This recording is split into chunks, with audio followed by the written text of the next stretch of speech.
it's the cost of corruption, the cost of an organization that has got a culture of being unethical. And we really do need to think about it, because if we can quantify, then we are able to say how much are we losing as an organization in money terms.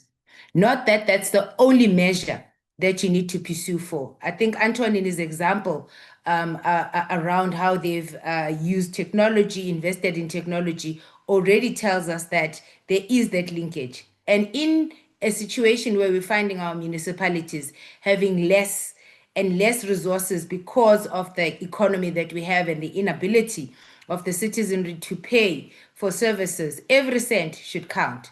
And how then do we use ethical leadership to help you be more efficient in how you are managing your finances in the municipality? The second thing that I also want to maybe close on this point, it's also what both myself and Dr. Lungelwa touched on. This is not just a municipal space discussion, ethical leadership. All spheres of government have got a role to play because they are interdependent, they are linked. So while we put our focus on municipalities, because most people here interact with municipalities or they interface with them, there is a need for us to elevate the discussion to say, how do the other spheres of government support by creating conducive environment for ethical leadership to take place? Thirdly, I would also want to emphasize this point. The type of people, the type of leaders that we have here today, and the type of citizens that we have today are different from the type of leaders and the citizens that we have in the future.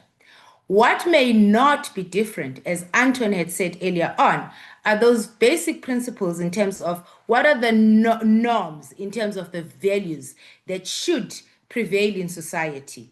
So let's think about that and say, how do we anticipate that we will deal with these things in future and create systems that will allow us to deal with them in future?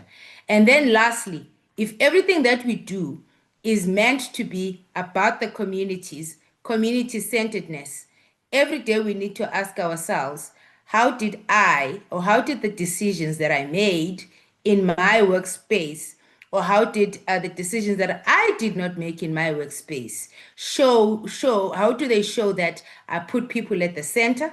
And how then do we enable for that transparency so that communities can have trust in what we do in the institutions that we've built and in the work that we do within the local government space?